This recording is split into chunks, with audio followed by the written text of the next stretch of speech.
You're 1134.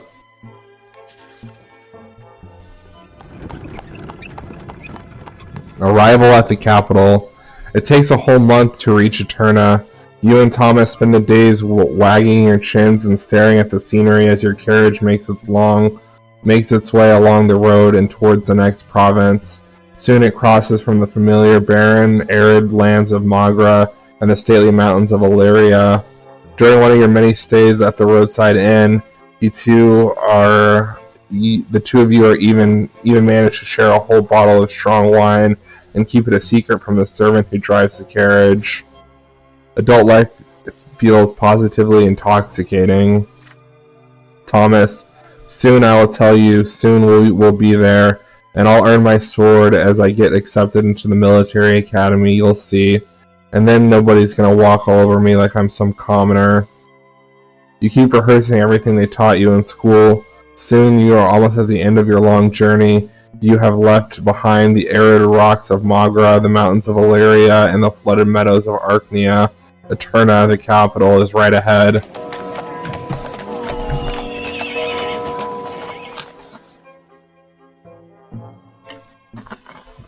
Situated at the junction between Reglata and the Torina rivers, the city is vast. 3 majestic stone bridges keep in 3 shores interconnected. Smooth stones pave the city streets.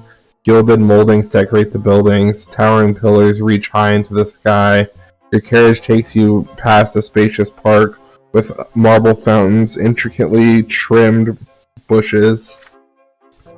On the streets you see ornately decorated carriages bearing Archnean coats of arms, and abundant merchants' tents filling the streets with beckoning cries and unusual sights. The spires of ancient temple dot the city skyline. The carriage comes to a halt on a large city square with a towering marble fountain. The coachman says you have arrived. Thomas is to apply to the military academy. The academy barracks are 2 streets away. Your lodging house is in the alleyway nearby. A room is already reserved for you. You get out onto the street and say brief goodbyes to each other. You promise to meet again after the entrance exams. Then your friend disappears into the crowded streets of the capital.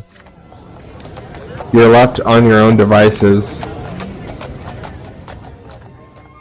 In this vast city, a group of nobles walk past. They are dressed in well-fitting clothing decorated with gems and golden thread. You are not even noticed.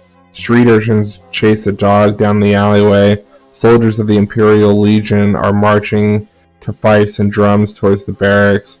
Humble pilgrims are gathering to the great temple of the twins. There are the sounds of music and fountains and the smells of baked bread and garbage drains. You quickly check into the lodging house and then go back outside. The sun is setting. The streetlights come to life. Merry music fills the taverns. Couples and noble coaches with tinted windows fill the streets. Shadows are hushed, voices and laughter fill the parks. You are all alone with this city, so vast and unfamiliar. You take a look around, determined to fill your first night in the capital with memories. You see young nobles gathered by the fountain, talking and making jokes excitedly. One of them keeps glancing at the clock tower. They are about your age. Their clothes are hand-tailored, and 2 of them bear noble swords. You seem to be waiting for something. It might be a good idea to make their acquaintance, and it would be the most helpful to develop familiarity with the influential nobles of the capital. Loud music from a large establishment on the corner distracts you for a moment. The servants have just opened their shutters to air out the hall. It seems there will be a gathering inside. People from various estates greet each other as they take their seats. A servant by the door of the establishment hails you. Sir Gert Arkwright will be making a speech about the rights of the common estate. If you wish to listen, you'd better get inside quickly. Then you look at the great temple of the twins, and at the far end of the street, the pillar shines in the evening dusk above it. The temple gates are open, and worshippers are flocking inside. There are too many people for an ordinary service. There must be something important. What do they preach here in the capital? What do they say of the new faith and the teachings of Patriarch Bautis?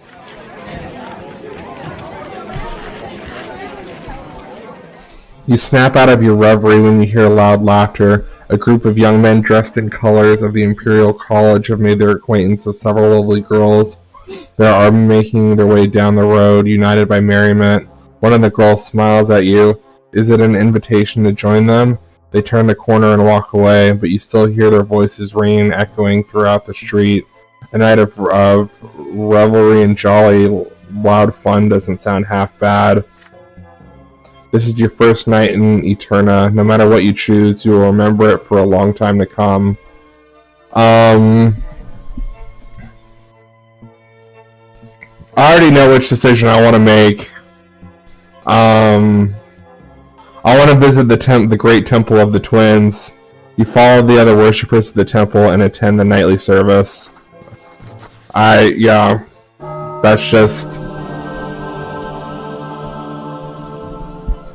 That's just who I am, baby.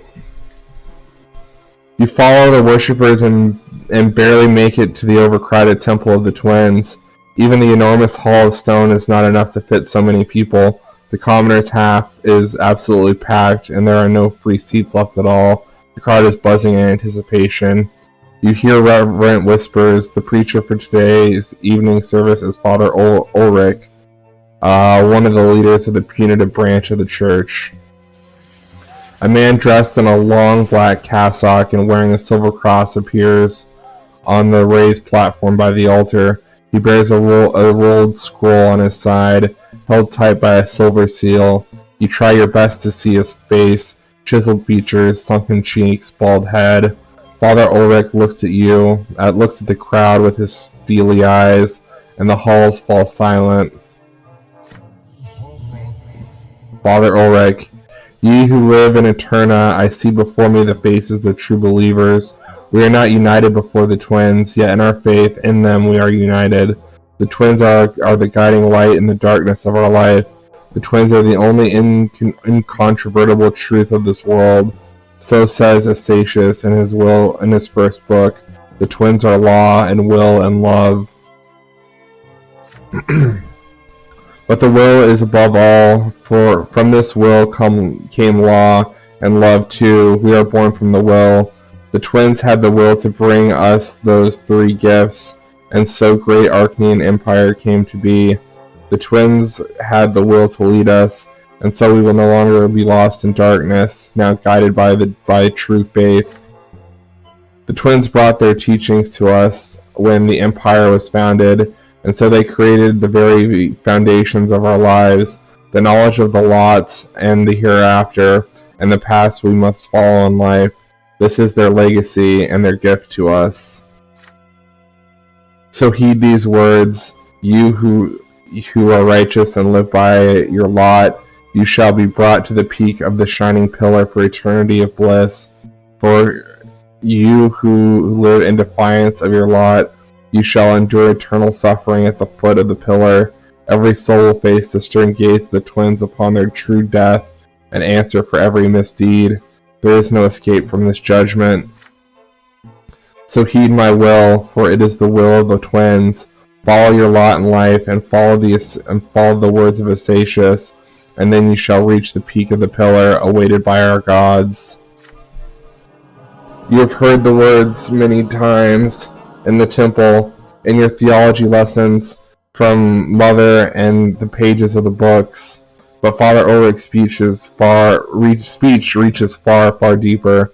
It seeps into the very hidden depths of your soul, breaking, binding you to the will of these words. There is no resisting this will. Father Ulrich is right. There is no task more crucial than living by your lot, so you may face the judgment of the twins in the hereafter. All doubt you had before your visit to the temple is gone. You feel joy at each word spoken by Father Ulrich. The truth was revealed to you all along, yet you allowed it inside you only now. You know the twins are always watching over you, always guiding, always protecting, always judging.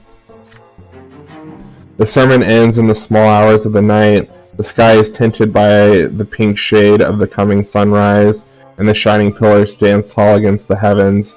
You return to your lodging, prepare all your things for the coming day, and drift off to sleep, free of any fear or doubt. So we got theology +1. We're now at initiate. Interesting. Still tongue-tied +1 in eloquence.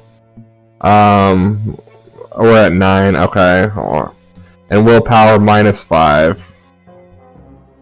Still prepared for anything, though. Interesting. You're 1134, arrival at the capital. You arrived in Interna, the capital of the Blessed Archnean Empire.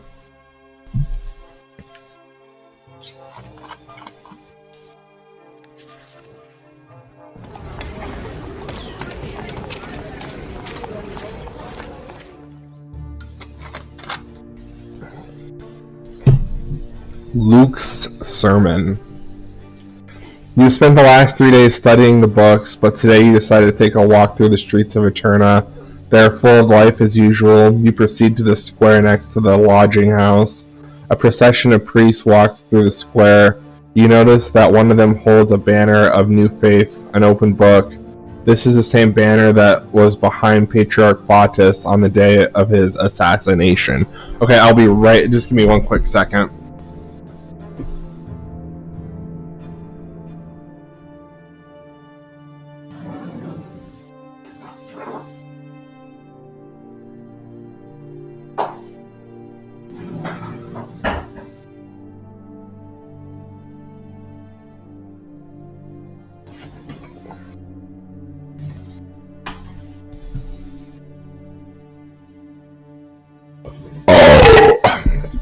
Okay, I'm back.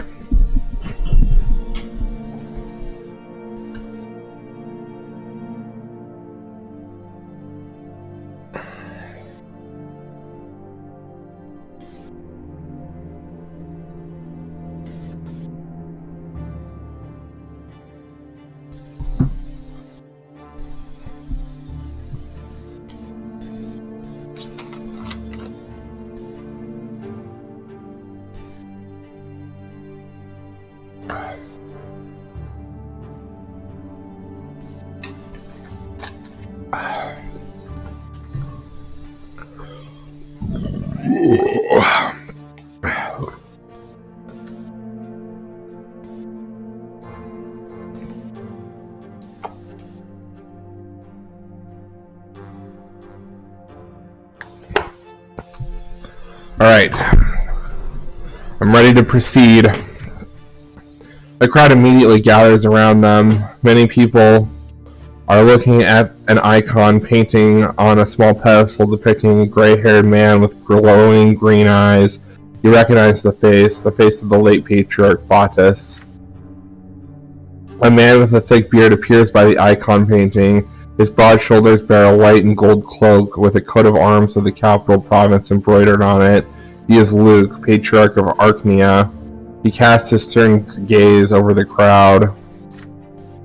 Patriarch Luke, I speak to all who live within the sight of the shining pillar.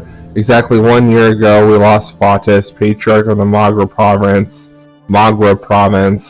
mentor of the New Faith. Patriarch Fatus was the first to see the books of Astatius for nothing but the words of a man, not the words of the twins themselves. He was the first to tell people to seek the path of the gods in their own hearts instead of blindly following the lots, to seek answer in the lives of the twins and their own hearts rather than the words of priests. Through Patriarch Fatus, we were able to see the truth. Through his death, we saw that his words are not heresy. They are the truth. They used to be obscured by Astatius' lies. Oh, and now I bring good news. Patriarch Junius Diamant has seen to it that our teachers will be canonized as a saint. Yes, Junius Diamant, an Archnean from a great dynasty, and the Patriarch of Astinia, has joined the new faith himself.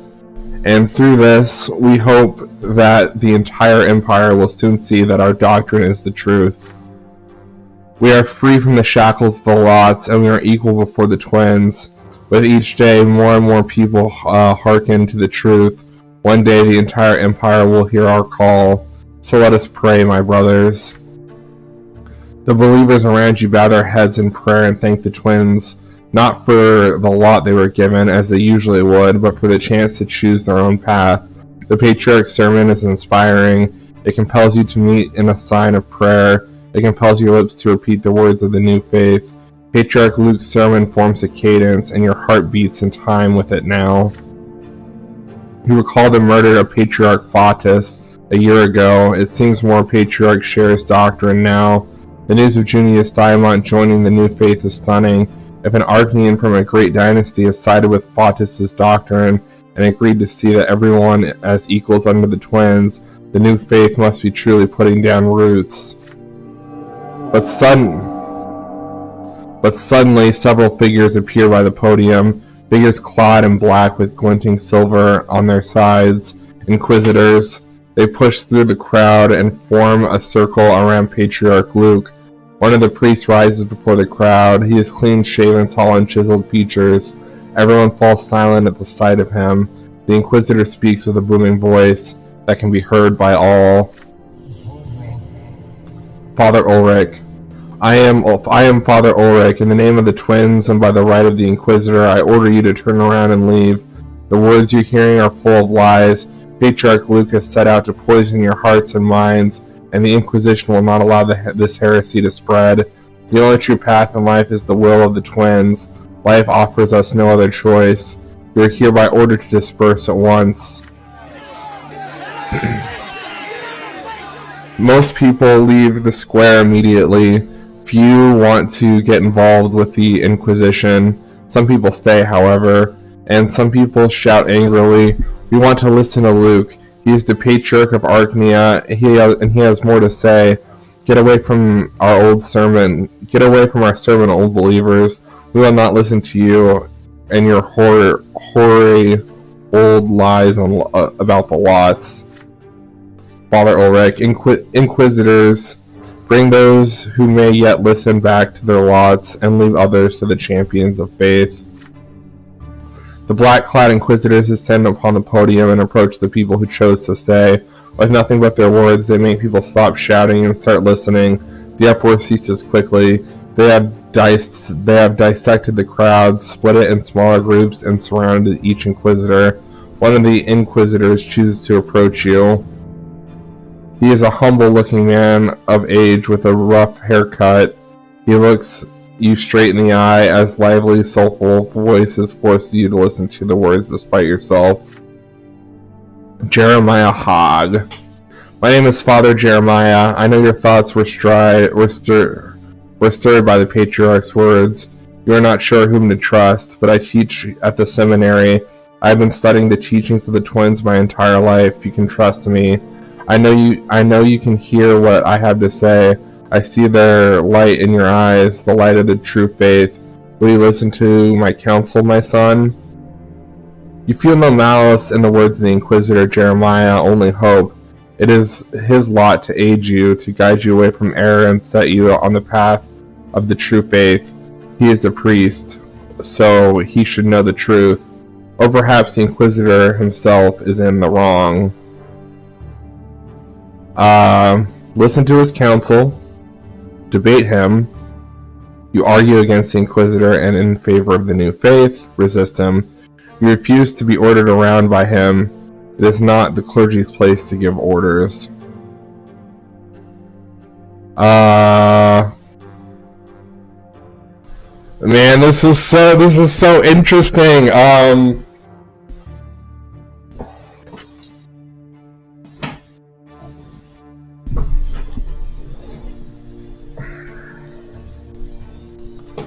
I'm going to listen to his counsel.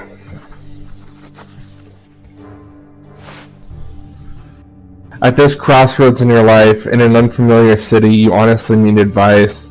You lower your gaze and ask Father Jeremiah to show you the way and guide you from error and doubt. The Inquisitor smiles and takes your hand. Jeremiah, my son, all of us may sometimes stray from the path predetermined by the twins. You are all dressed, yet I presume you are common estate, are you not? You nod, and Father Jeremiah sighs. In these difficult times, people of your estate are the ones most tormented by doubt. Your lot is suffering, but not all of you are ready to suffer. Some turn to guile and cunning to avoid it, and they end up in eternity's embrace at the foot of the pillar. Please understand, my son, your lot requires humility. Suffering is inevitable, so is doubt. Each of them may temper your soul, yet each may also destroy it. But know this, if you have doubts, you are always welcome at the temple. No priest will turn you away in the moment of weakness. This is the way we exist, to fortify faith in the hearts of people, to bring the word of the twins to those who have gone astray. Know this, the Inquisition does not imprison everyone suspect of heresy. We exist to protect souls, to guide them, and to save them. We pursue dangerous doctrines and seek to rescue every soul we meet. Arrest or execution is our last resort, reserved for sinners beyond redemption. You can see that I am merely speaking to you right now. I have not resorted to force, nor am I giving you orders. You are following your lot by hearing my counsel with humility. With this in mind, consider the following. Did the patriarch speak the truth? You consider the question. The fascination with the patriarch Luke's speech has vanished. Was it a sermon or a temptation? The patriarch of Archneum made you doubt your faith and your lot, but made you see darkness and doubt. But all this time, your lot has remained the same as the one you were born with. You fold your hands in prayer and thank the Inquisitor for his counsel. The light of the twins will keep you on their path, and not even a patriarch will ever be able to intervene. Only a new sacrament, and not your will, can change your lot, you explain, and only the Imperial College can lead you to the second sacrament. Your voice starts shaking as you say this. Father Jeremiah notices it. Jeremiah, this is not the only way, my son. You can always come to the Divine Seminary and become a priest. If you come to the seminary and prove you deserve the lot of the clergy, you will be accepted. I teach there, and am always happy to see students of considerable talent. Your connection to the twins is strong indeed. Only people such as you have it in them to guide and care for others. The work of a priest is no less important than the work of a judge. You bid farewell to Father Jeremiah. While you were talking, the world around you seemed to vanish. There were just you, him, and the words of the twins. The square is calm now. The Inquisitors are providing counsel to those who remain. Patriarch Luke and his retinue can no longer be seen. You walk back to the lodging house, mulling over Father Jeremiah's words about the seminary. Your family sent you to earn a noble title, but you have an opportunity to become a priest of the old faith or the new. If you see your destiny in the service to the gods, no one has the right to stand in your way. Theology +1.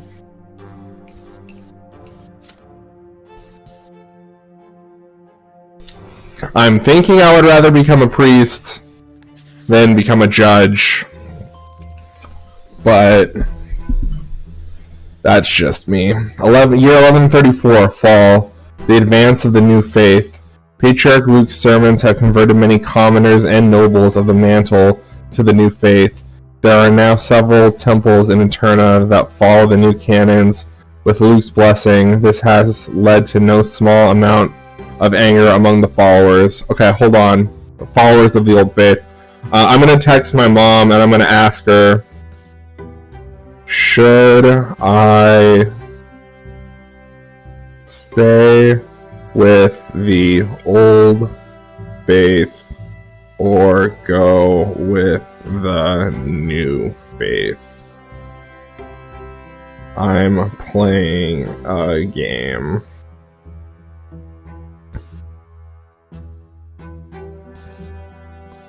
And let's see what she says.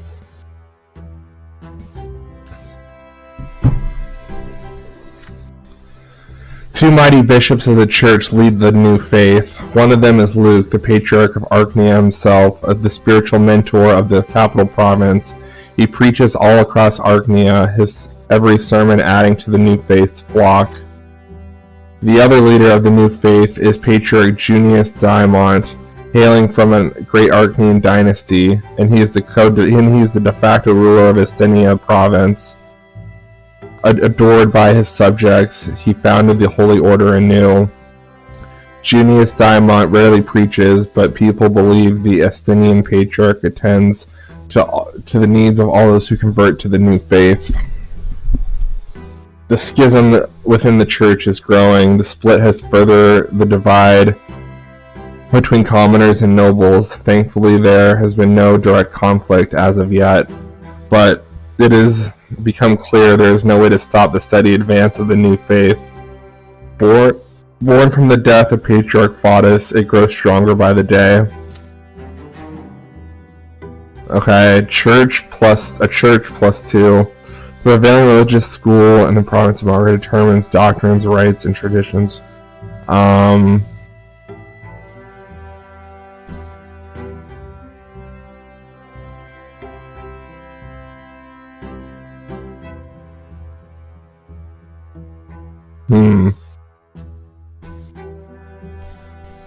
Order -1. Discontent. Respect for, okay.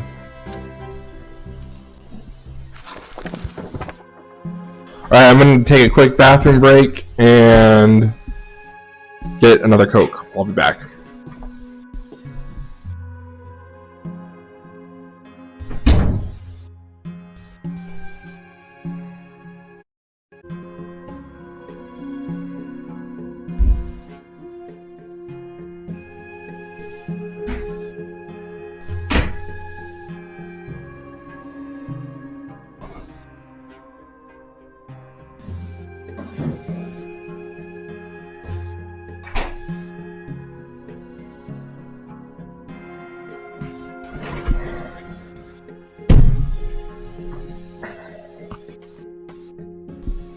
Alright, I'm back. The city that never sleeps. The next few weeks pass by in hard work and preparation for the coming entrance exams at the Imperial College. You grow more and more exhausted with each passing day, so much so that one night you fall asleep while studying another book. When you finally come to, you decide it's high time to get some recreation outside. The city of Eterna amazes you as you stroll through its splendid streets. It is another night, a different night, yet the city is beautiful still. The shining pillar is a slice of light against the dark night sky. The lamps on the facades of the building are lit. Night descends on the capital. You don't feel like going back to your books tonight. Recently, you made the acquaintance of several young men. They are children of nobles of the mantle just like you, sent to the capital to earn their noble titles at college. You decide to seek them out. Your new friends are having a late dinner on the next street over, loudly discussing their plans for the night. Some speak eagerly of a dueling club where you can see the most skilled and ardent duelers of the Empire doing what they do best. You've never seen professional duelers fight. It must be far more exciting than Father's fencing lessons or the fight in the ruins of Amazot. If luck favors you, perhaps you can even make useful contacts among noble families of the capital. The others try to convince the rest to take a trip to a certain secret salon.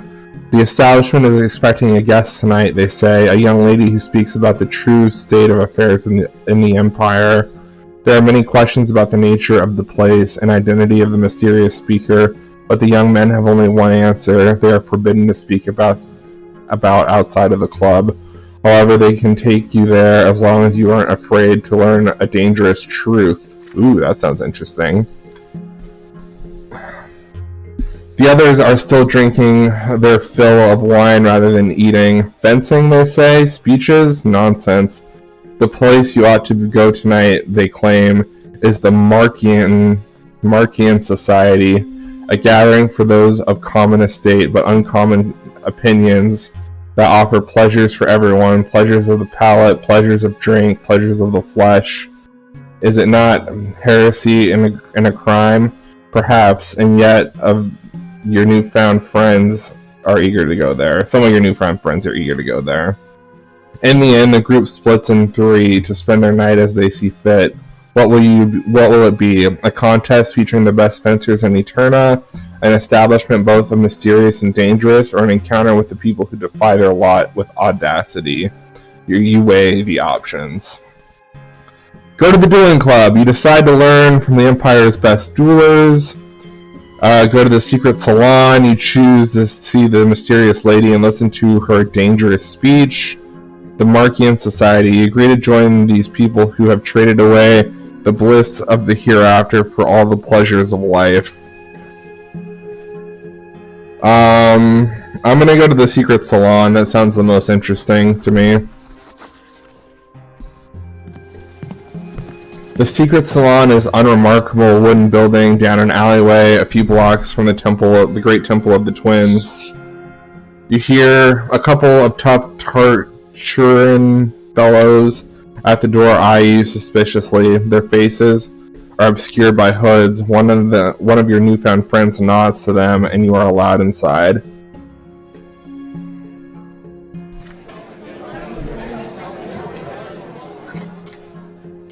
The inner rooms are stuffy and overcrowded. All the partitions have been removed to make room for more people.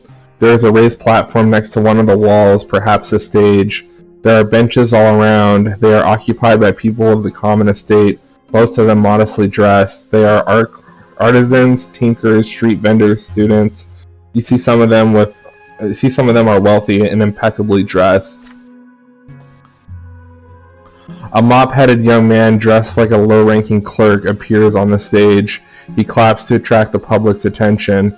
When the house goes quiet, he reads a series of pamphlets condemning the supreme authorities of the Empire, their obsolete rule. A group of young men appear on the next stage, their faces covered in blue paint. They perform a derisive play entitled A Day in the Light of the Tempests. The performances are many, but their goal is always the same. They all claim the Empire is stuck in the past and has to change. Then finally, another voice of the accusation. A young girl appears on the stage, and the crowd immediately grows silent. This is her, the mysterious guest they were talking about. You look at her from the crowd. You see short black hair, a slender figure, and those familiar shining eyes. I knew it! I knew it would be Sophia! I knew it! This is awesome! Brothers and sisters, you've all come to this place because deep in your hearts you know it's Sophia, the girl who used to live next door. She's grown so much since you've last seen her. But what is she doing here? But before Sophia even finishes her first sentence, a short man in a shabby jacket jumps onto the stage. He flashes a badge and screams at the crowd, "Nobody move, you're all under arrest as accomplices to an insurrection against the Empire." Imperial guardsmen barge into the house. Swords and crossbows glint in the dim light. First there is a confusion, then panic. Screams of fear and outrage fill the hall. Sophia is already gone. You can barely hear the cries demanding that you stay where you are. People start pushing against the gender arms, against the doors and against the windows. The din is deafening. Only the thought remains in your mind. You have to run away as fast as you can. You push your hand away with the furthest window in the hall. A hand grabs you by your sleeve of your jacket. You pry it off without looking and keep pushing forward. The expensive jacket stains a tear at the shoulder. The window frame breaks and falls outside. You drop down after it. Shards of glass bite into your hands as you barely feel a pain. You'll have time to feel it, and you'll have time to feel it later. But now you need to run. You run and dodge and weave through the alleyways before finally heading to the lodging house. Your heart is racing. Your hands are shaking. Blood is dripping from the cuts on your arms. You have no idea what happened to the people who were arrested. Finally, you reach your room and collapse onto your bed. You are safe from the pursuit, but not from anxiety. What was Sophia going to say? How did she end up here in the capital after she escaped? Was she arrested too? There are too many questions, but you're in no way to answer them. Eventually, you drift off into restless sleep. +1 scheming. Nice. You're 1135. 17 years old. You're 1135, spring, the Code of Laws. You are on your way to the largest library in Eterna to study for your entry exams. It is right next to the college. The streets are full of people. Everybody is excited. You hesitate for a few seconds, but let your curiosity get the better of you and head towards the place where you will soon study. Before long, you hear the shouting. The great chancellor is about to give the speech about the future of the empire. You cannot possibly miss this. You mix with the crowd, soon find a convenient place to listen and watch what is about to unfold. On the steps of the college, you see a small tribune guarded by 2 Arcanians armed with swords. This is the first time you have seen an Arcanian standing guard, let alone 2 of them. The doors of the college open to reveal a stately Arcanian surrounded by an honor guard. It is he, Cornelius Tempest, great chancellor of the empire, younger brother to the emperor himself. He heads for the tribune and casts a look over the square. It is full of people in awe and utter silence. Cornelius. Long ago, humans witnessed the Arcanians' arrival. The 2 nations built the empire side by side. The provinces joined us one by one, and Magra was the final province to attain the absolute majesty of the blessed Arcanian Empire. Yet there was another event long before that. 1,000 years ago, the twins had graced us with their presence. With their arrival, the twins granted us their will. They showed us their love and their law. They granted us knowledge of what awaits us in the hereafter. They chose the dynasty of the Tempest to rule the empire, and from that day forth our dynasty has ruled the land, ordained by the gods themselves. However, it is our duty to the twins not to seek power for power's sake, but rather to lead the empire to further prosperity. And so the Great Imperial Council is soon to review and adopt a new set of laws called the Creed. Under the Creed, all estates will be granted rights. Under the Creed, there will be one law for all imperial citizens to obey, human or Arcanian, from the lowliest commoner to the emperor himself. The strife among estates will end. A single law will resolve our code of quarrels. Glory to the empire. The great chancellor throws his arms up in the air. The crowd murmurs and applauds in approval. Cornelius Tempest casts another look over the crowd and leaves. The crowd disperses. The sound of agitated discussion are everywhere. Is it true that the emperor's dynasty seeks to grant equal rights to all estates? What will happen to the empire then? Power +2. Struggle for power.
Alright. Oops, hold on.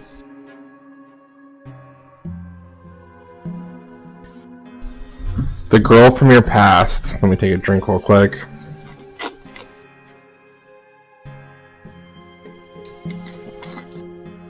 It is early morning.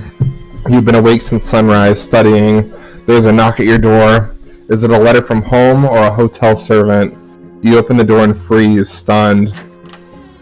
Sophia. Hello, Brante. Before you stands Sophia, the girl who used to live next door. She is all grown up now. She looks so different, but you always recognize those blue eyes, no matter what.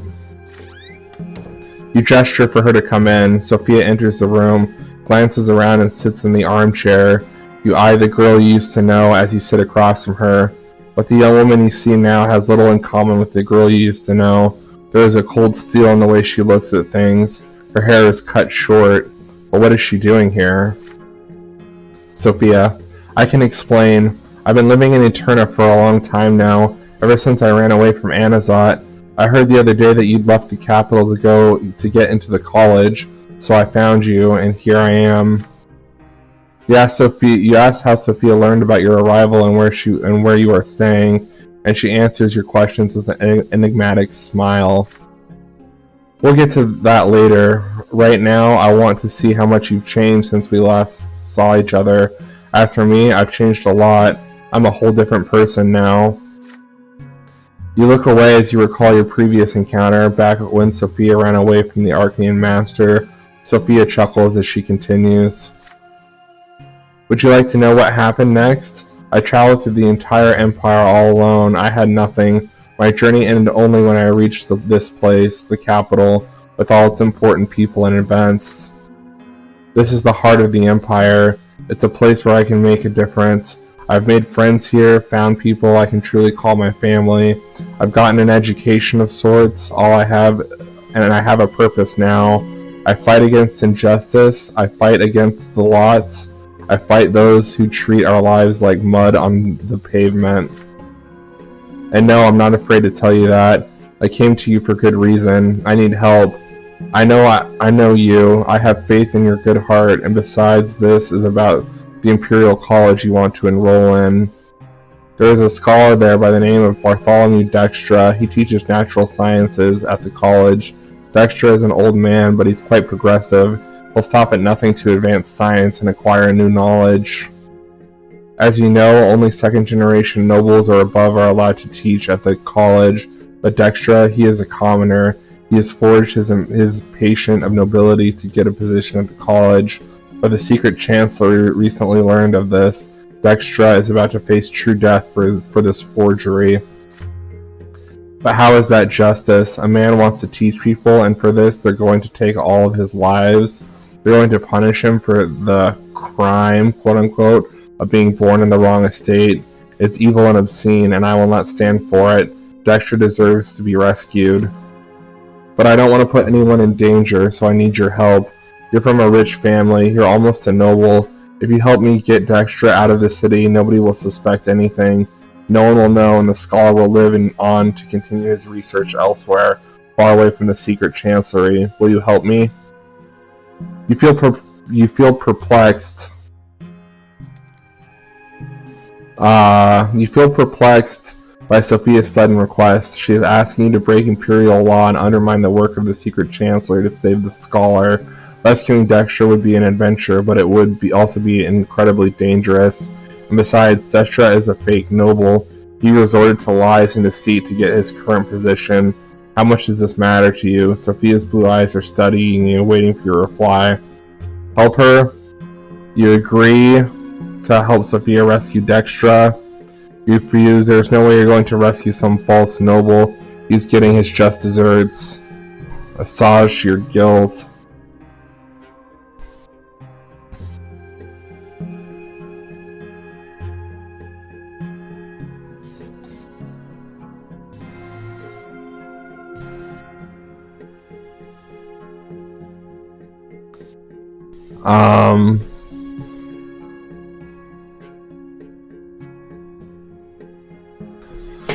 Oh man, this is tough. I'm gonna help her.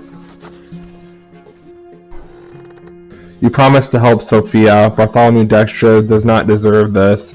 He has to leave the capital. She can count on you. I knew I could count on you. Then we must act at once. There's no time to waste. Dexter is to be arrested tomorrow. Here's his address. Go there soon as the sun sets. No one will suspect you. Dexter often tutors young men for college entrance exams. Tell him the owl sent you. Use the back door to get out, and a carriage will drive up to your backyard. The driver will hoot like an owl. He'll take you to the south gate. If the guards stop the carriage, just talk your way out of it. Once you're outside the city, Dexter will ride away in a different carriage. You'll go back to where you came. I'll meet you in the Majesty Square. You nod to her words, and your hands start to shake. You're about to go against the secret chancellery. You're going to help someone escape punishment. To defy your own lot like this, it's unthinkable. When the sun sets, you leave the lodging, your house, and walk quickly, glancing over your shoulder repeatedly. Bartholomew Dexter's house must be somewhere around here. You find the place. A genteel old man opens his door, his face covered in wrinkles, his shoulders are stooped, and his eyes are sharp and lively. Bartholomew Dexter looks at you for a moment, then asks you why you've paid him a visit. You tell him you want to enroll in the college and are looking for a tutor. Dexter nods and invites you inside. Once you make sure nobody else can hear you, you whisper to the scholar about the real reason for your visit. The secret chancellor will be coming for him tomorrow, and he is to leave now to escape true death. Dexter freezes, then turns to you. How do you know about the secret chancellery? You tell him the owl sent you and provided for his escape. As for the secret chancellery, they want him for forging a patent of nobility. The moment you utter Sophia's name, the lecturer clams down and starts packing for his journey. You watch him distractedly and notice that he lives in a rather austere fashion. It does not take him long to pack. You hear the quiet clackling of hooves in the yard. Carefully, you and Dexter proceed to the backyard of the building. You see a carriage there. The driver hoots quietly. You get in. The carriage rolls down the road. There is a tense silence in the closed-off space inside the carriage. The scholar wrings his hands anxiously. Through the carriage windows, you see the massive city gates passing by. You're almost outside the city, but then a loud voice reaches you. Halt! The driver obediently halts the carriage. Two gendarmes approach you. You leave the carriage to face the gendarmes before they get a peek inside the carriage. They look at you and ask you where you're going so late at night. You tell them you're the son of a judge in Magra, here to enroll in the college, and right now you wish to visit the estate of a newfound friend. To convince them further, you mention the name of the noble son you've become friendly with. The gendarmes release the carriage and wish you a pleasant trip. You drive along the high road until you encounter a peasant wagon. Dexter will take it to seek refuge far away from the capital. Before the two of you depart ways, he pats you on the shoulder and tells you what you've done is truly brave indeed.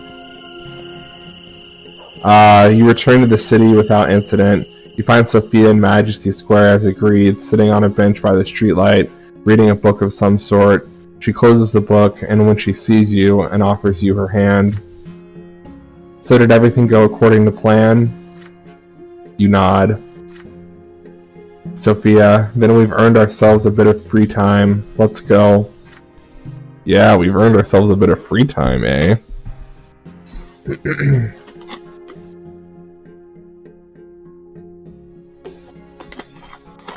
You set off on a walk through the maze of the narrow back streets. Finally, you have some time for questions. What happened to Sophia over the last 2 years? She was just a girl before, a servant. How is she now revolutionary? Sophia just smiles sadly. You've seen what I can do. I'm not just a girl. The Inquisition caught up with me when I ran away from Anazat. I ended up in the House of Humility, a dreadful place. I got collared. Do you know what it is like to lose your free will, losing everything that makes you, you?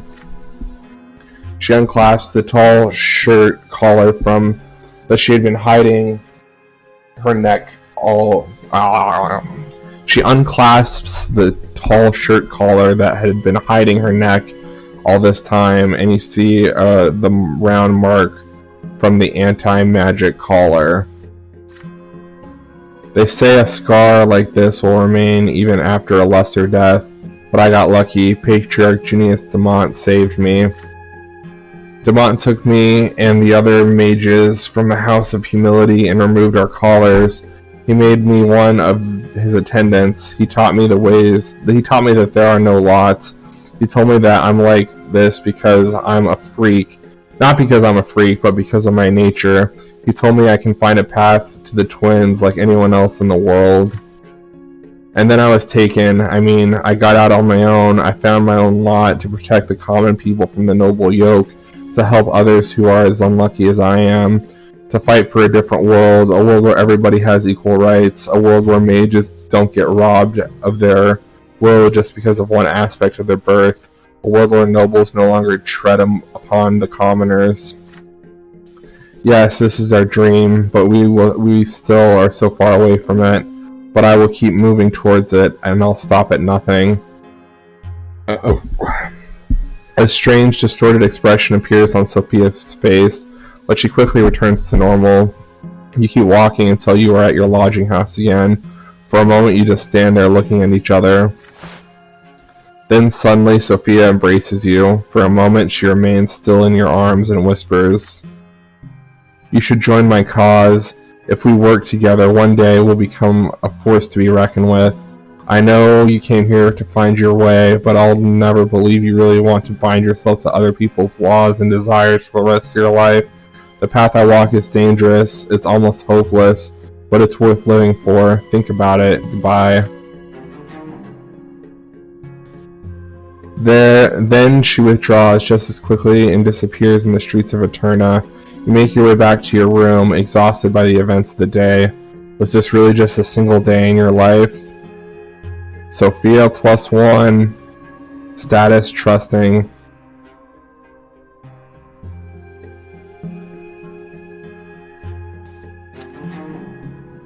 Scheming. Now we're at 9. We're almost to conspirator.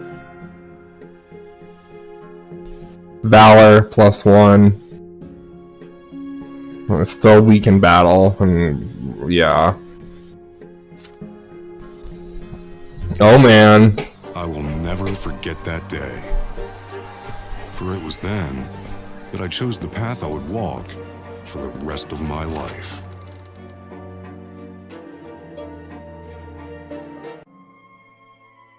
Oh boy, seems like we got a big decision coming up. The 3 lots. There are only a few days left until the Imperial College entrance exam. History, law, theology. You spend all your reading and rereading the books you brought with you, staying at the Library of Eterna for hours, sometimes until it closes. As the day of the exam approaches, your hands start shaking more and more, and finally the day comes.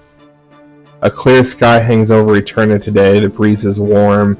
You dress in your best outfit, a gray jacket and velvet culotte trousers. You comb your hair carefully and polish your boots until they shine. You leave the lodging house and head for the Imperial College. Your legs grow heavier with each step. Your anxiety at the fact your fate will be decided today is virtually tearing you apart. The college is a majestic building that looks not unlike a castle.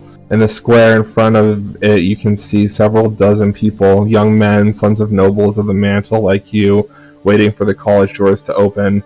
Time slows to a crawl. At last the doors open. A stately man dressed in a professor's mantle appears at the entrance. He is the dean of the college. The students-to-be fall silent as the dean gets ready to deliver his welcoming speech.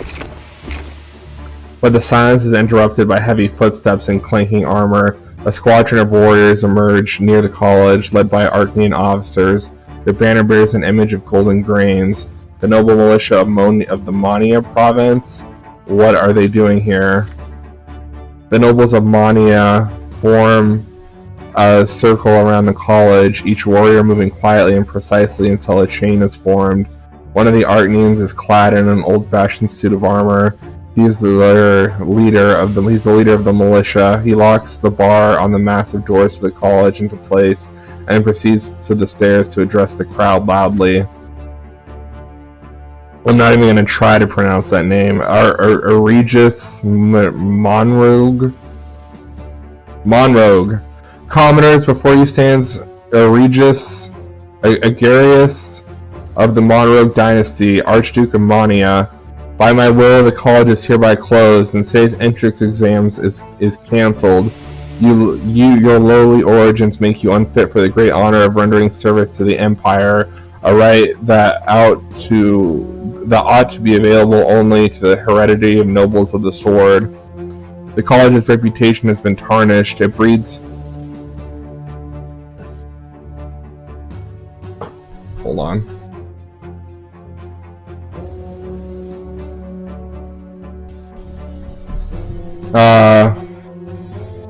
The college's reputation has been tarnished. It breeds mock nobles who bear the trace of the noble sword. You belong in a lowly estate, but have forgotten your place. Cornelius Tempest and the traitors to the Empire are indulging you into facing the institution of the nobility for their lowly interests. A noble lot for those of lowly birth. How can this be? I will not stand for this disintegration of the imperial order. Now turn away from the college this instant and return to the humble trades of your ancestors. Plow the fields, mend your boots, and work and suffer by your lot. If any of you dare set foot upon these stairs, you will be killed at once. The students to be meet this speech with a stunned silence. The crowd in the square is growing. However, the news of the Monian noble militia and the college's closing spreads throughout the streets like wildfire. More humans join the crowd, college students, commoners, officials who worked hard to be ennobled. Unrest grows upon you. You hear the calling to rush the Archduke Monrogue's forces to take control of the college and defend your right to become a noble. The Emperor himself gave us this right. We have to fight for it. This is a decisive moment for all of you. The old gentry has challenged you. Will you accept this challenge? In the face of this shameful illegal act by the Archduke's forces, you may prove that all of you deserve the noble lot. You will need to break through the cordon, get inside the college, and take control of it. The nobles will never dare hurt you if your presence is strong enough. If you're ready to risk it all and fight for your right to nobility, you will have to lead the charge. People keep coming to the square in the meantime, including students and teachers from the Divine Seminary. The lot of the clergy is to guide others to the right path. Where the estates clash, the priests are bound to intervene. The seminary teachers instruct their students to form a line between the noble militia and the outraged crowd. The priest begins telling the warrior nobles about the riotous commoners to return to their preordained divine order lest they provoke the wrath of the gods. The wrath of the gods. As the priests utter these words, the crowd around you disappears. A vision appears before your eyes. The empire is ablaze. You see burning land stepped with pain and despair everywhere. You look, rivers overflowing to extinguish the burning world. You can tell the soil scorched by such fire will never bear fruit again. The gods given vision demand to be heard, demand to be prophesied to the world, but only a priest may speak to the twins and for the twins. Will you keep it inside, or will you step onto the path the twins have revealed to you? Somehow, somebody shoves you in the back, and you see snap out of the vision. You turn around and see a small but divisive troop of commoners moving quickly through the crowd. They are led by Sophia. As soon as she sees you, she signals them to stop. Sophia, so you're here too, going to rush the college, are you? Can't you see it already? The laws cannot be trusted. They gave you the right to study here just to throw you a bone. When the goings get tough, your masters will take it away. It's time for you to decide. We are lotless, and we are not putting up with the system any longer. We will fight for a new world. Are you coming with us, or are you going to submit to them? There are students and professors locked inside the college. Who knows how long Monroe will maintain the siege? And what if they start slaughtering people? Neither groups of nobles will care what happens to them. We're going to get inside and pull them out. Come with us if you're ready to take control of your own destiny. The tension at the square is palpable, and the situation is about to implode. Students, commoners, nobles of the mantle, followers of the new faith, all of them are gathering their forces to move on the wall of the soldiers. They expect the nobles to let them through en masse. Surely they won't start a massacre. The Lawless, led by Sophia, prepare to break through the siege to rescue the people in the college, and all the while the priests preach peace to both sides of the conflict. The college is your only way into nobility. Only you can fight for your new lot and fulfill your duty to your family. You can organize an offensive strong enough to get into the college and thus seize your lawful right to be like a true nobleman. Yet the revelation about the wrath of the gods still pulses in your mind. Once revealed, this vision will take you on a different path, standing with the priests and preaching what you have just seen, warning all of the dire danger on the path of warring estates, bringing the twins' word to the people and guiding them to salvation. Could this be your new lot? Sophia and the Lotless, they expect you to join their struggle. They are waiting for you to cast the old ways of the eternal yoke of subservience. If you choose this path, you will not change your lot. Your suffering will continue, but your suffering just might change the world. This is the moment. Your future will be decided here and now.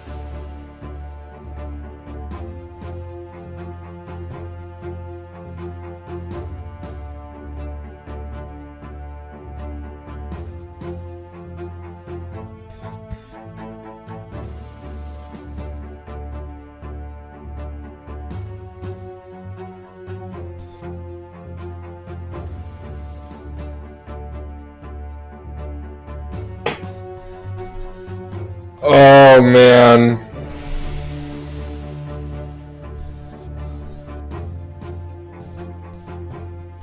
I'm gonna preach my revelation. Oh shit. The world that guides you now is beyond your own. There's no point in resisting it now. The twins speak through you now. You have to follow the will of the twins. You must tell everyone how close they are. They have brought themselves to the point of no return. You walk up to the stone stairs, raise your hands, and start speaking loudly. Through the din of the mob, the clanging of steel, and the preaching of priests, your words still reach the ears of the people. There will be a dreadful fire in the city of the silver tree. In its flames, the ancient order will be lost forever. The god's wrath will be upon the empire, and the land will be soaked in blood. The judgment will come, followed by the death of all that lives.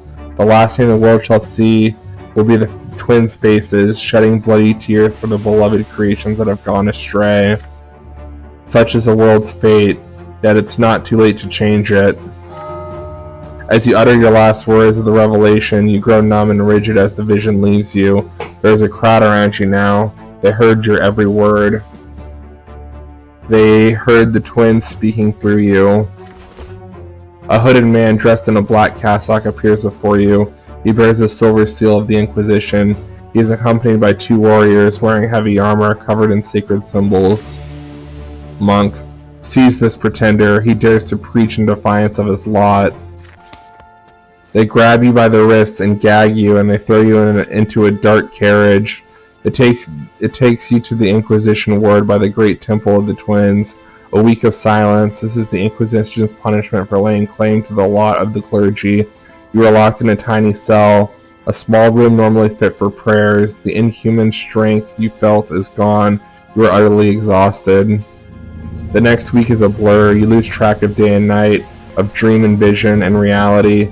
And in those visions, and with your eyes, you see the silver tree growing through the walls, the floor, and ceiling of the tiny prayer cell. Then finally, the door opens. They take you outside. You face a thin priest with a shaved head and a piercing gaze. You recall his face. He is the man who stopped Patriarch Luke's sermon. Father Ulrich. Good day to you, Brant. My name is Father Ulrich. Your penance is over, and it is a joy to see how you accepted it. Please understand that penance was for you as a commoner, for such prophecies of warning are the lot of the clergy. But I hear your words there, in the square. The twins spoke to their servants through you. You came to the college seeking education and a noble title, yes. Its doors will open soon. It's no small part due to the efforts of Cornelius Tempest. But that is not your path. When you saw young Brant was a revelation. I can see why you had to preach, even in defiance of your lot. But truly understanding the will of the gods is no simple task. It is something you must be taught to do. Your future is at the seminary. I can see you already I can see you're ready to become a priest. The gods themselves have chosen this path for you. I will keep a close eye on your progress, saucy Brant. You walk out of the righteous ward, out of the Inquisition ward, released. The great bell of the great temple rings, echoing over the capital. You feel a great union with this sound. It resounds within you, it courses through you, it brings clarity of purpose. Before your mind reacts, your lips are already whispering with a prayer. This is it, this is your path. The Divine Seminary is right by the Great Temple, its doors always open. As you enter those doors, the teachers will test you in several days. Before that day comes, you must live in a prayer cell at the seminary. When the day comes, they put you to the test. A priest examines you on your knowledge of the prayers that work of Prophet Isatius and the signs of the Great Descent. In your response, you mention the silver tree in your hometown. You mention being at its very roots. The final question comes, what brings you here? The wish to see you understand the will of love and law of the twins, you reply. The priest nods at your words, satisfied. You are now a student of the Divine Seminary. This is now your new home and the place where you will prepare to receive your new lot.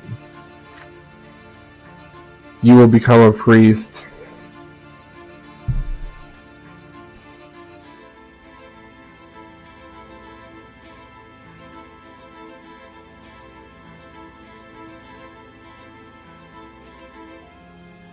Sorry about that. You will become a priest. By the law of the Empire, you cannot inherit family property or titles.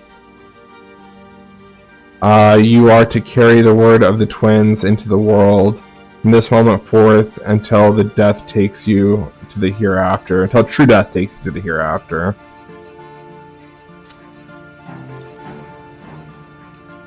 Clergyman's path.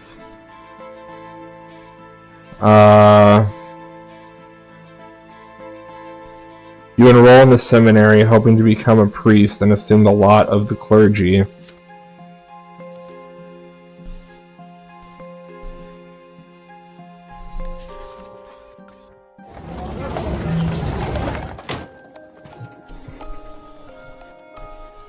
Bonds of friendship. You return to the lodging house one last time to gather your belongings for the move to your new home. A young man dressed in a uniform of the military academy greets you at the door. It takes you a moment to recognize Thomas. Your friend locks you in an embrace. Thomas. Brant, hey, how are you? I heard about this nasty stuff that went down in the college square. Those damn gentry would do anything to keep lowborn folks under their thumb. Glad the situation resolved itself. As for me, I'm an academy cadet now. He is beaming with pride. You invite him to chat with you for a while you pack. Thomas continues to relay the news as you walk up the stairs. I made it into the top 10, can you imagine? Did pretty well in sparring and the sciences. It was all thanks to the help you gave me back in the school at Anazat. I'll be studying the art of war now, and then it's a quick march to a noble title. How about you? You tell Thomas what happened over the past few days and the path you have chosen. He remains quiet as you speak. Both of you realize you may never see each other again. You know, Brant, here's what I think. You have your own path in life, but you're my friend. We gotta make sure our friendship lasts forever, no matter what happens to us. Are we getting a friendship ring? Here, I bought these 2 brass rings. If the old tradition is to be believed, both rings and the wearers will remain close to each other, no matter where fate takes them. What do you say? The two of you grew up side by side. Thomas, the audacious, hot-blooded, sharp-tongued boy who used to live next door. You can't imagine your childhood without him. But would it be right to promise him that your friendship will last forever, no matter what happens? 2 rings made of plain brass lie open.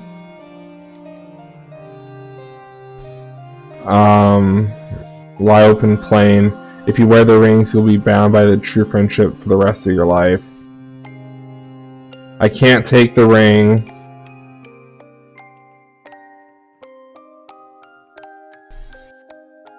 Swear an oath of friendship. Keep things as they are. You are sure you will do your best to keep your friendship alive, but you cannot promise it will last forever. End the friendship. You are not children you used to be. This is where you must part ways.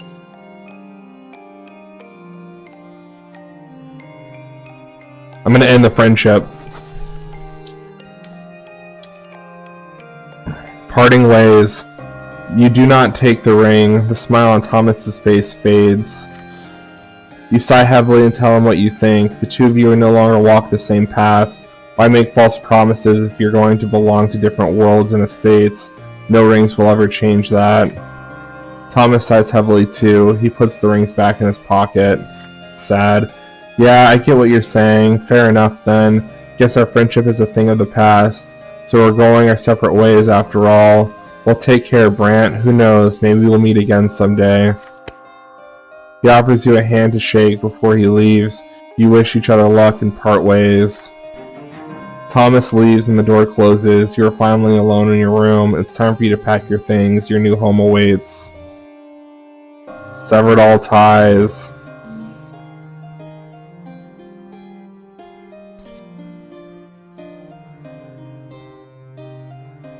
We're strangers to each other.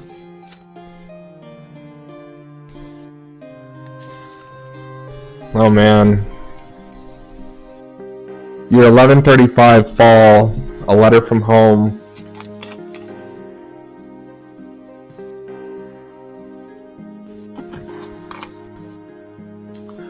After deciding to enroll in the Divine Seminary, you write back home.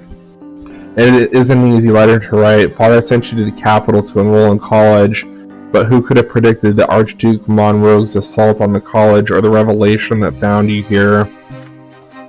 Your family replies quickly. You receive a letter in just a week. Father is not happy with your choice, just as you expected.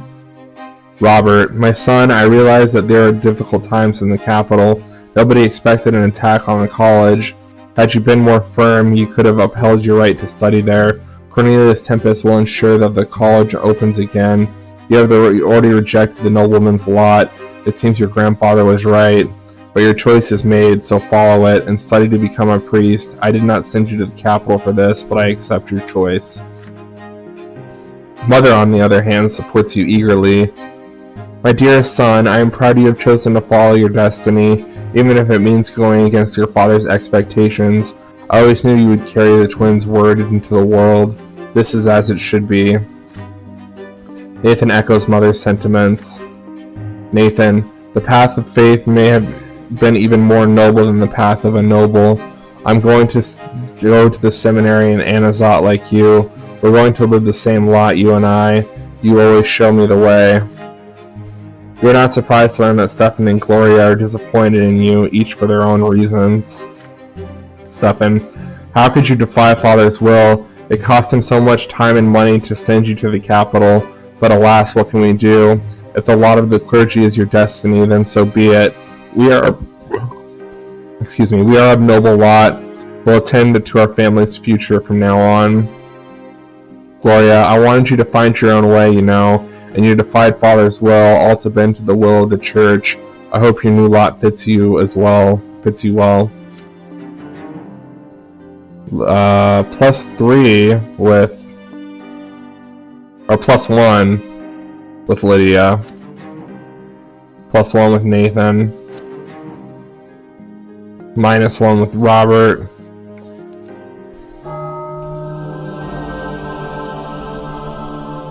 Searching for the truth. Lessons at the seminary start early in the morning. Before the lessons come to prayers, one privately in your room and then communal prayer in the refectory. The morning hall eases you from your sleep in the morning. You adjust to the new routine more easily than you have expected. The seminary students are quite numerous. You're counted more than 30 young adults studying with you. There are both boys and girls, but the girls already cover their hair and keep everyone at a distance. Most of the time, the boys and girls study separately, unless a lesson is of particular importance. The classroom is vast, and the boys and the girls sit separately, watching the aged, unassuming teacher with rapt attention. His name is Thomas Jeremiah Hogg. He writes a word in large letters on the blackboard. Astatius. The name you know well. Astatius was the disciple of the twins, the elder's favorite. He wrote the 2 books the day that laid down the teachings of the twins. The first book tells of how the twins The first book tells of how the twins are, will, and law, and love. The second book tells the lots and how each of the 3 estates is granted its own lot. For your entire semester you will study only those 2 books, for they are the foundations of the faith. Father Jeremiah gives you a passionate lecture about Astatius and describes his life. His words are filled with reverence. After all, Astatius surely was second to none when it comes to understanding their divine providence.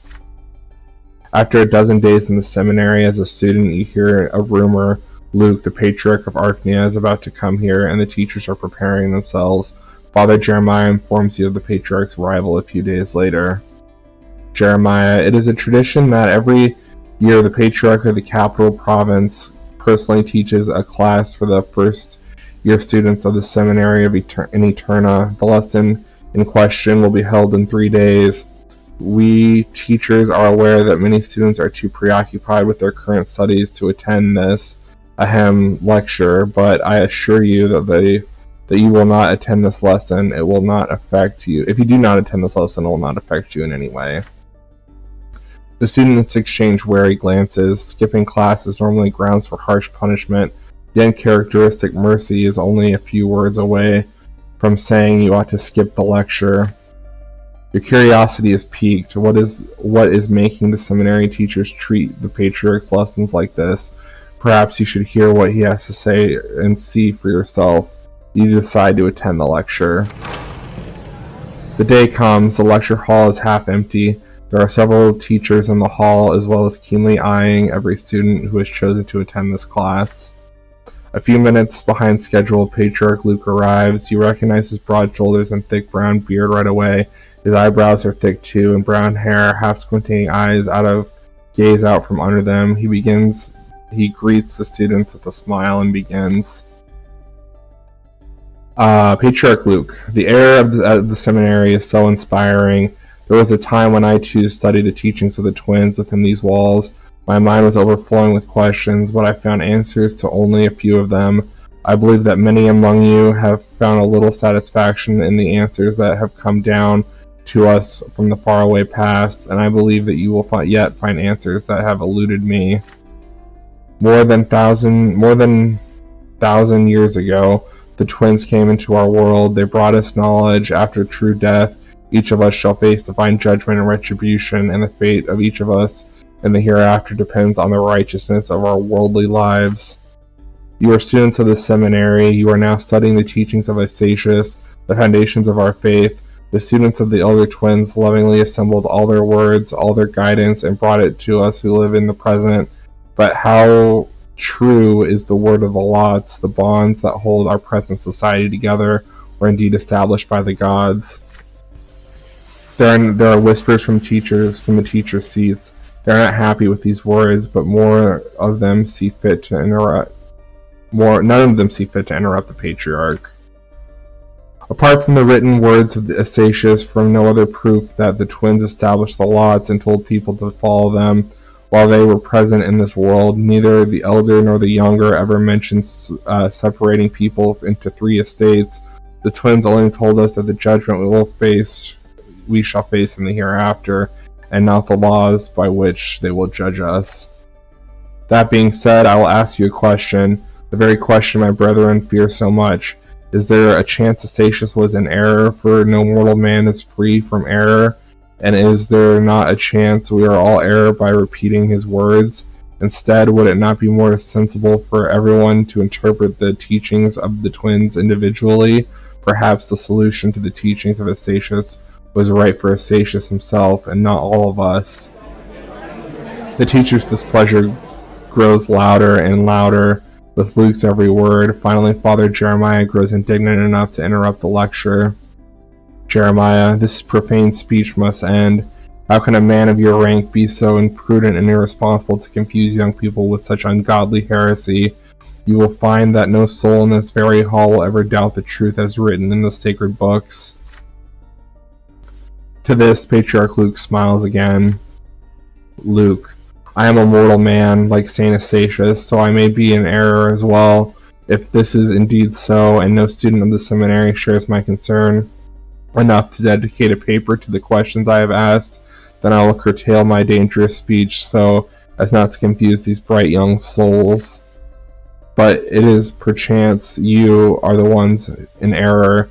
If one of these bright young souls does in fact share my concerns, then my lectures on my outlook on Eustatius and his writings will continue. The Patriarch leaves for a time. The teachers converse in low voices. Then Father Jeremiah casts a watchful eye over the students and rises. Jeremiah, it is natural for young people such as you to face eternal truths with doubt, and the words you have may have sown themselves into your youthful doubts. But listen to what I am about to say. There is no place for impiety in the life of a true priest. Heed my words, all of you, and consider the danger well before you allow such dangerous thoughts to enter the temple of your mind. There can be no doubt that the Patriarch of Archnia could never call the true faith into question. However, youths as you can, who are only beginners of the service of the twins, may easily be led astray by such ideas. So be mindful of your thoughts and doubt and weed out your impiety. The path of the heresy can only lead to suffering. Return to the monastic cell in which you live. The books of Eustatius are right there on the shelf. You open the second book and run over the words about the lots. These words are the truth of truths. You learned them by heart when you were very young. How could you ever doubt them? You cannot deny that there is at least one truth in Patriarch Luke's words, and this truth is gnawing at your mind. Eustatius was indeed a mortal man, and as a mortal he could have been in error. He could have gotten it all wrong. The thoughts fill you with doubt.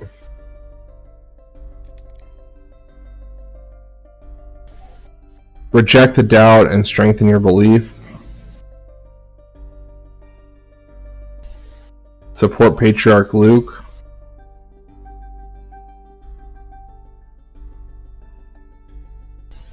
Seek comfort in prayer.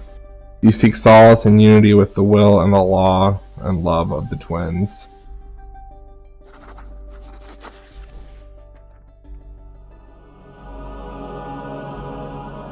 Alright, we're going to end the episode off here. Thank you all so much for watching. If you like this video, give it a thumbs up or don't. I don't give a shit, and I'll see you all in the next one. And goodbye, everyone.